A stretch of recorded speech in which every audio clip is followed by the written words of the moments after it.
Hello and welcome to this week's edition of the Green 19 podcast, coming in from Lambeau Field where the Packers win their first home opener, winning 16-10 over the Indianapolis Colts. I'm Dominique Yates. Joining me are Ryan Wood and Tom Silverstein. You go into this game, I'll start with you, Spoon. Everyone knew the Packers would run the football.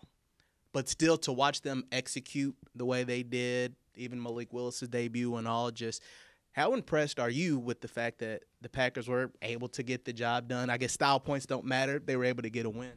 Well, it seemed like everybody but the Colts knew they were going to run the ball because I don't know what happened to their defense. I mean, I know it's not great, but their defensive front was supposed to be the strength of their defense. And for the second week in a row, they just got, it's inexplicable how they got run on. Now, Willis had a little bit to do with that. I think they threw in a lot of, college-style fakes and counters and all kinds of sleight of hand, and he was pretty good at it. He showed that that's something he can do. It's not sustainable. It was a great day running the ball, and I don't know if there will be another time in Matt LaFleur's career that he runs it 53 times. But it was the right thing to do today as we sit here on Sunday and discuss it. Well, your prediction, Ryan, you had the Packers winning this game. Is this about how you thought it would kind of play out? I think I had a 20-16 and what it ended up being 16-10, so somewhat low scoring. To me, the reason I had that just gut feel through the week is that good teams find a way to win games and bad teams find a way to lose games. And the Colts are a bad football team. I have no idea how they'll end the season. Anthony Richardson's a young quarterback with talent. We saw last year, Jordan Love was a young quarterback with talent and got better. So who knows how the Colts will end the season. They are a terrible, embarrassing football team. What they did today was relegation-worthy embarrassment. The Packers had 164 rushing yards on 20 carries in the first quarter. That hasn't happened in a game since the Denver Broncos had 167 rushing yards in the first quarter in 2011. We saw things that hasn't happened since Tim Tebow was a quarterback today. That's what we saw. It was incredible.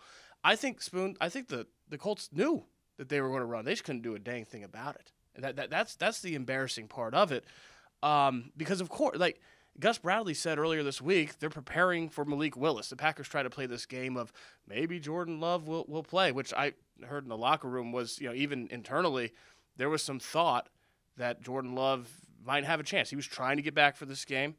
It always seemed like a long shot, but what Elton Jenkins told me was the idea of this game plan, why it was smart, was because regardless of who the quarterback was, they were going to have to run the ball a lot. Jordan Love, with the knee, if he did play today, they were going to protect him by running the ball. So this was the game plan regardless of quarterback. The Colts knew that. They couldn't do anything about it. And I'll tell you, the offensive line today, it was the juxtaposition of this game where they had to run the ball 53 times in the second hottest game ever at Lambeau Field. I think in my story today, I broke a record for how many different ways you can say the word vomit. Up, chuck, throw up. I mean, you saw vomit all over, including on the football before a 3rd and 10 with 5 minutes to go in the second quarter from Josh Myers. It was a persevering type game. The offensive line punished the Colts as they persevered through punishment. And ultimately, it's a game that good football teams learn how to win. And I think this Packers team is a good football team. That's the epitome of leaving it all on the field. I got my bad joke out of the way. Spoon, was it that bad? Yeah, it was pretty bad. Okay, fair. What do you make of Malik Willis's performance? He hasn't played a whole lot of NFL football, 3 career starts as a rookie when he was with the Titans.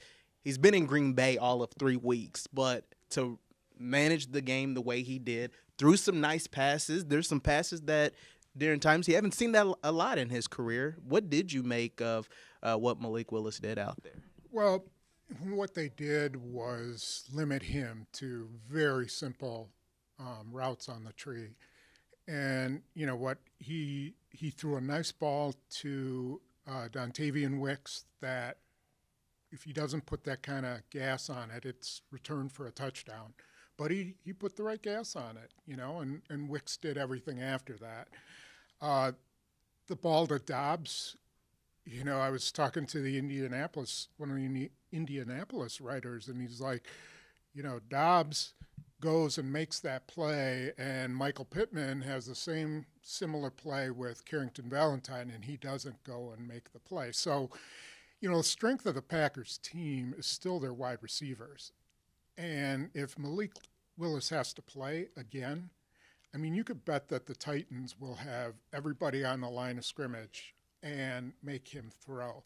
So it was pretty funny because I was asking receivers in the locker room, like, how many passes did you catch during practice this week? And Dontavian Wicks had to think about it. I bet it wasn't more than one. And they just went all in on this game plan, and I think that was smart.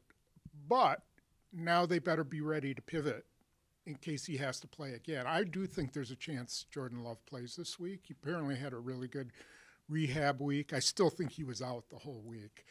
But, if he's not back, then they got to get Willis in tune with some of these receivers, or they're not going to win a winnable game down in Tennessee. That is true because defensively, the Titans, you could argue, a little bit better, especially, Jeffrey Simmons and that front line is a very solid group. So it will definitely be more of a challenge regardless. I do also want to look at the defense. As a whole, last season, they had 7 interceptions. So far, through 2 games, they have 5. Talk about a huge addition with Xavier McKinney, Eric Wilson, Evan Williams at the end. You had guys that stepped up and made plays. Made it difficult for Jonathan Taylor throughout the game and Anthony Richardson. From week 1 to week 2, you saw the game in Brazil. Both of you all did. Just what did you see from this defensive unit? Did you see a step in the right direction? I think the one thing they didn't do defensively is make it difficult for Jonathan Taylor. He had 12 carries for 103 yards and 8.6 yards per carry, but he wasn't on the – is that right? He wasn't on the field at all in the fourth quarter? I don't know if it was the whole quarter, but certainly in that, 4-minute drive when they were going down there, he wasn't on the field. I mean, what is that? Yeah, the Colts, the one thing they had going for them is that the Packers couldn't stop Jonathan Taylor, and then so I think the run defense has to be better. Okay, that's the one negative because the defense held its end of the bargain today. It forced them to 10 points. This secondary is entirely different than it was a year ago. A year ago, they had 7 picks. They couldn't take the football away. It was the second fewest in the league. They got, 5 picks through 2 games? What a difference having an actual quality safety on the back end makes. And I get that Xavier McKinney had about the easiest interception you could ever hope for. It was the equivalent of catching a pop fly for Anthony Richardson because they actually got pressure on Anthony Richardson on the play. Anthony Richardson's throwing off his back foot. He just pops it into the air. Xavier McKinney could have fair caught that pick. But how many times have we seen Packer safeties over the past few years not make the gimme play, not hit the layup? Go back to San Francisco in January. Early in that game, Brock Purdy throws it right at Darnell Savage for a pick 6, and it hits his hands like a brick. Over and over again, we've seen Packer safeties not make that play, and he does, and it potentially takes points off the board because the Packers are backed up defensively at their own 40. The Colts are in their territory, and it kind of changed the momentum early, which is what they had to do because when you have – and we talked about this during the week – when you have a backup quarterback, all those simple plays – have to be made. So they did the job. They've got to tighten up the run defense. I'm sure that they're going to look at the film, not be happy about that. But defensively, this is much better performance in week 1. Same question. They should have had 4 interceptions. Quay Walker can't catch anything to save his life. I think that's just a trend at this point. Yeah. I mean, he had the one in Chicago that he returned, but how many have we seen go off? I'm going to go back and look and come up with a number. The next week, right? The week 2 of last season, Atlanta and on. Yeah. So I think what has been interesting about this defense is, like, I don't know that we've seen it really because these past 2 weeks, all they've asked Rashawn Gary and Preston Smith and Anik Bari and who am I forgetting, Van Ness, to do is just rush outside and make sure the quarterback doesn't get out. And, Rashawn Gary didn't have a stat today. And Preston Smith had 1 tackle, Van Ness had an assist tackle for loss, and Anik Bari had 1 tackle. I want to see what it's like when they let them go, just go after the quarterback and blow up the the backfield. That's what this defense was supposed to be about. That's what we were told. They go upfield and do it. I guess it worked today. It worked, for Richardson. They did give up a lot of running yards, but they held Richardson to 204 yards, a 41.8 rating. So you can't argue with that. But again, it's just like the offense. It's like, okay, now, you made all these sacrifices for running quarterbacks. Now let's see what you can do with your real offense or defense. Let's see what that really looks like. I guess what still is intriguing about this team, through these first two games, it feels like they've just left so much on the table. It's like, imagine what happens if they can put it all together continuously for 4 quarters. It is week 2, so they still have a lot to work on. But I do think big picture, it does at least show the potential of this group because, again, a backup quarterback stepped into this game in a difficult situation. They find a way to get wins. The NFL is a mess right now, basically. All the games up and down. Ravens have lost games, just so many others. It at least shows that the Packers early on has the potential to be one of those teams that are in the mix. Well, I think the one thing in the league that might be rarer than a franchise quarterback that can give you a chance to win each week is a backup quarterback that can actually give you a chance to win. That backup quarterback you can win with is rarer than a good QB1. I mean, there's just so few of those. And Brian Gutekunst found one. I mean, it was a 7th-round pick. He traded to the Titans. He found a guy in Malik Willis that can give you a chance when you're supposed to have no chance because you don't have your quarterback in this league. You have no chance. I mean, it's just so incredibly rare. So it's a special thing that this team now – and what do we talk about all training camp, Spoon? All training camp, they don't have a QB2. If Jordan Love has an injury, this is a problem. Well, it's less of a problem now. It's still not great. It's not what they want. But it's less of a problem now, to the point where, and I'm with you, I think there's a real chance Jordan Love plays next week in Tennessee. But it's not the end of the world. It's not the worst thing. It's not a catastrophe if he doesn't, which is an awfully good thing early in the season to be able to have some flexibility, have some options. Malik Willis played really well today. He was efficient. It wasn't just the stat line, 12 of 14, finally, even first time in 4 career starts, having over 100 passing yards, the touchdown. On 3rd and 4, a big time throw to Dontavian Wicks on the out route, but it was the decision making. Like I thought maybe one of his best plays of the entire game was the play that Josh Myers threw up on the football, a 3rd and 10, where a young guy in that situation. Maybe it's a good thing that Josh Myers did throw up on the football because that's what Malik Willis told Matt LaFleur why he didn't throw the ball, and that's because it had puke on it. He wasn't going to give it to a receiver. Maybe that's a good thing, but let's take the vomit aside. In that situation, a young quarterback wanting to make a play, 3rd and 10, just over midfield, how many times do we see that guy force something? He just took a 3-yard run, lived a punt, which was a winning play in that situation because Daniel Whelan was incredible today, and pinned the Colts back at the 8. That, to me, showed a lot of poise, a lot of composure. It was the type of poise that you'd expect from maybe a Jordan Love in that situation. Don't force it. Just live to fight another play. Keep yourselves in good position in the field, and that's what they did. He operated very well. He's very efficient. I thought it was very impressive today. To bounce off that, though, Swin, what more do you want to see from this group, even though it's still early, heading into just next Sunday in Nashville? Well, I think if you force Willis to have to pass, I still think he's gonna lean towards one read and go, and I saw that a couple times. He had some pressure up the middle once, and he went right, and I'm thinking to myself, this is when Jordan Love tries to find some guy who's just separated in the end zone, keeps his head up, is looking, and Willis just goes. And I think that's who he is for now until they can, really retrain him to go for those kind of things because he's got to have trust in his arm. He's got a really good arm. He has to have trust that he's seeing everything. A team that can stop the run or at least limit it and put all the pressure on him, then we'll see. I don't think it would be as good as it was today. He had, when you're running the ball like that, you're slowing the pass rush down. The corners are falling asleep. Everything went perfect for him, I think. I think the one thing that he does give you, especially when comparing to what we saw all offseason with Sean Ryan and Michael Pratt, the athletic part of it. You know, the couple times that there was pressure back there, he was athletic enough to make a play, buy time, break a sack, and then go find something positive without it looking like it was a panic or a rush. You know, that was just a very natural thing to him.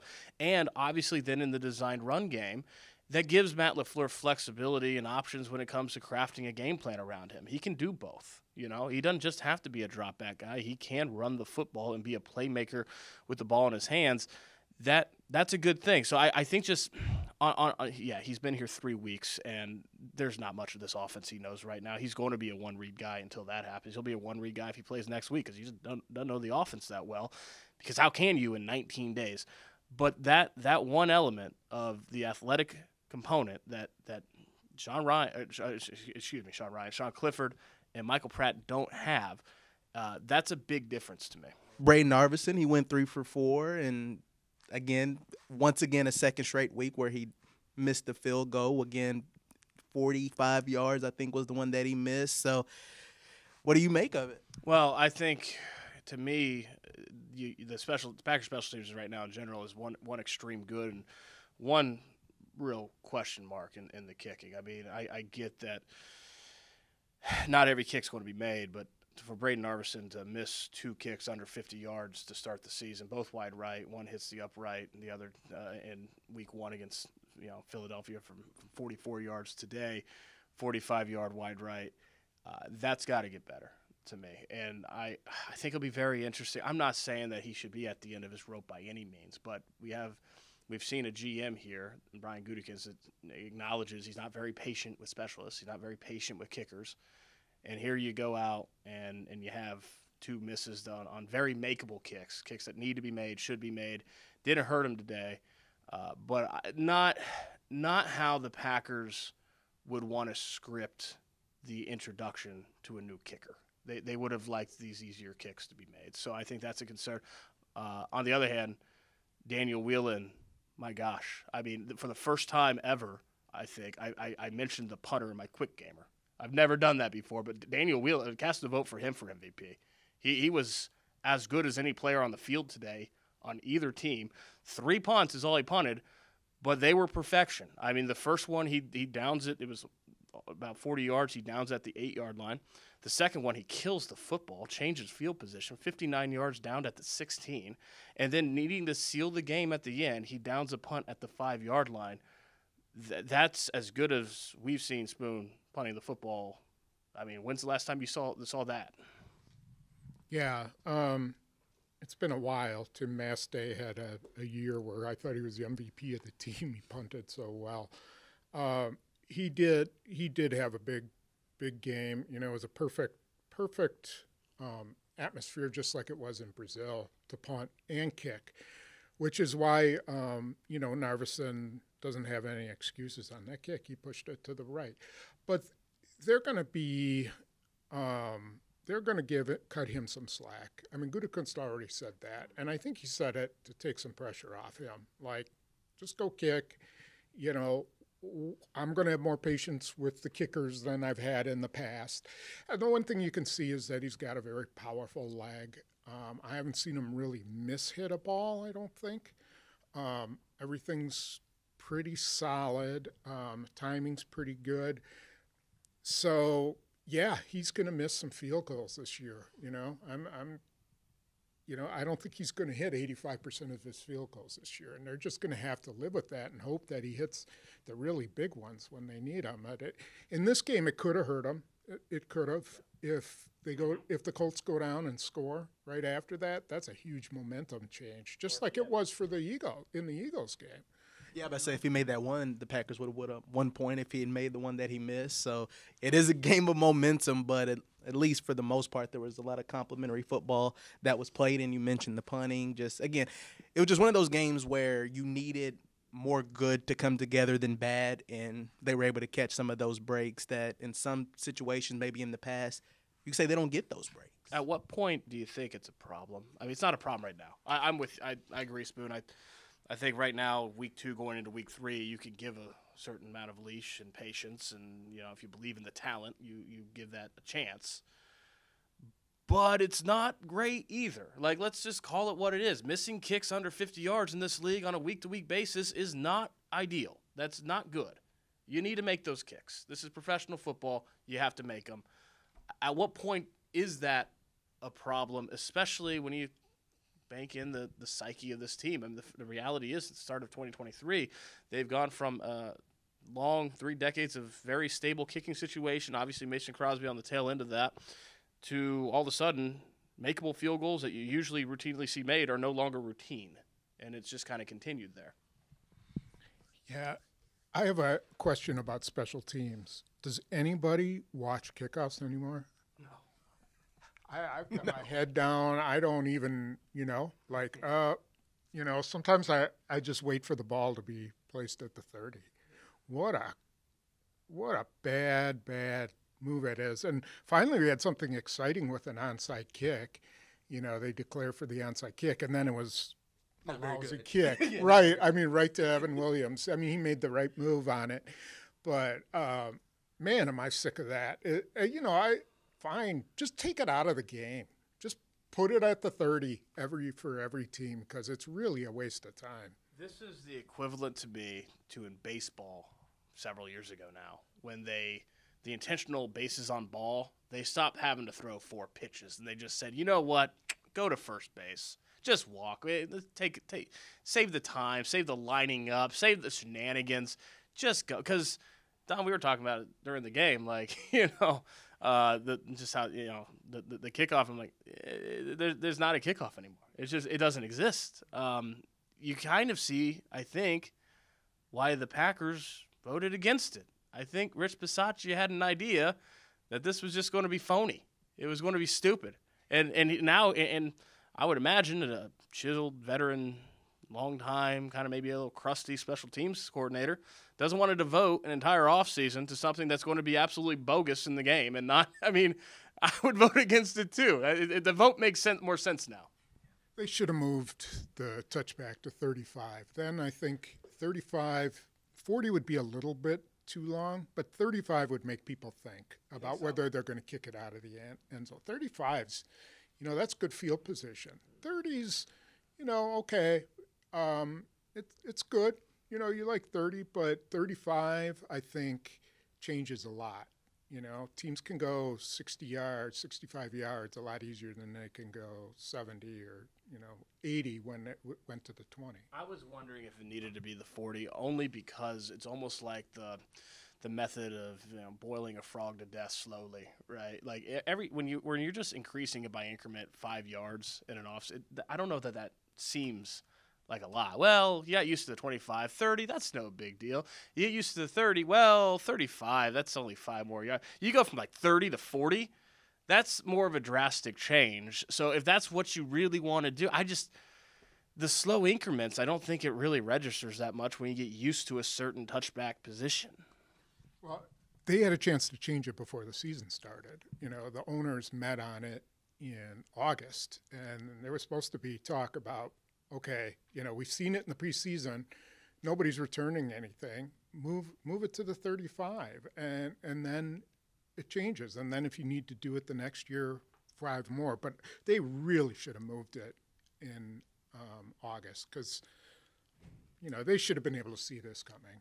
I think we all did, didn't we? Yes, because like you said, no one's even paying attention anymore during kickoff. So anything else, guys? Any final words or comments, remarks, anything moving forward? Obviously, we'll talk more about the Titans later on in the week and just that game prep, but everybody good?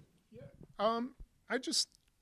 I thought that it was pretty critical that the Packers win one of these 3 games to start. Absolutely. Without Love, assuming they don't have Love. When they get to Minnesota, they absolutely have to win that game. But there's a little bit of leeway with some AFC games, 2 AFC games. Even if they're 1-2, I don't think it's the end of their year. Detroit lost an NFC game at home today. So I think, winning this game took a lot of pressure off Matt LaFleur and the entire team. Think of it this way. winning this game takes a lot of pressure off because they don't have to worry about 0-2 staring at 0-3. I mean, that's back against the wall by definition. But winning this game when you now believe that you have a backup quarterback that can give you a chance to win, that's huge, because I think the decision for Matt LaFleur this week is going to be very interesting. If Jordan Love is great, then it's not interesting. He's going to play. But if he's borderline, if he's on the fence, and oh, by the way, you got the Vikings looming after the Titans, a home game against the Vikings. You need to win that game. I think it's pretty tempting to maybe see if Malik Willis can go give you one more against his former team, by the way, that he's going to know really, really well. That's a really interesting decision to me that's shaping up, not just because they won today. And if you lose in Tennessee now, you're 1-2. Not a big deal.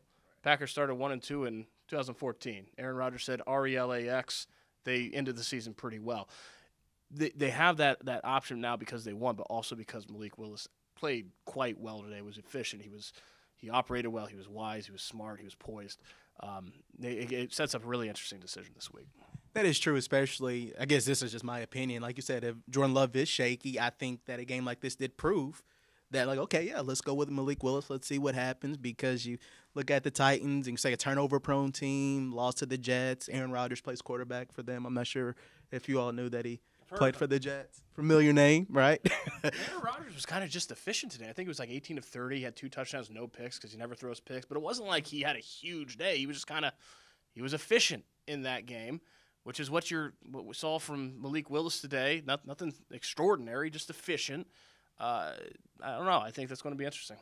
It's going to be a fun game, and we'll be talking more about it throughout this week. But for now, for Ryan, Tom, I'm Dominique from Lambeau Field. Thank you all for watching.